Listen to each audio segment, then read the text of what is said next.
বিশেষ কিছু কাজে জেদ্দায় গিয়েছিলাম। যাওয়ার পথে একটা পেট্রোল পাম্পে দাঁড়িয়ে এশার নামাজ পড়লাম।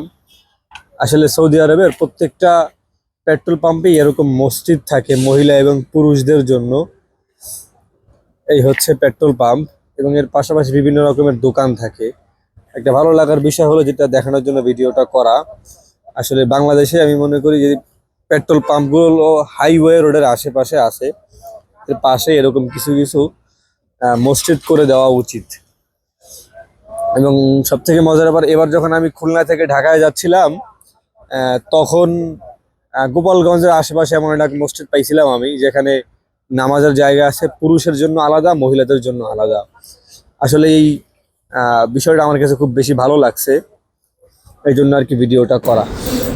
এবং মসজিদের ভিতরে এরকম ফ্রিজ দেওয়া আছে, নামাজ শেষ করে সবাই একটা একটা পানি বের করে নিয়ে যায়। এটা যদি বাংলাদেশে হইতো তাহলে একজনই সব কেস ধরে নিয়ে চলে যাইতো। এটা সৌদি আরবের প্রত্যেকটা মসজিদেই থাকে এমন।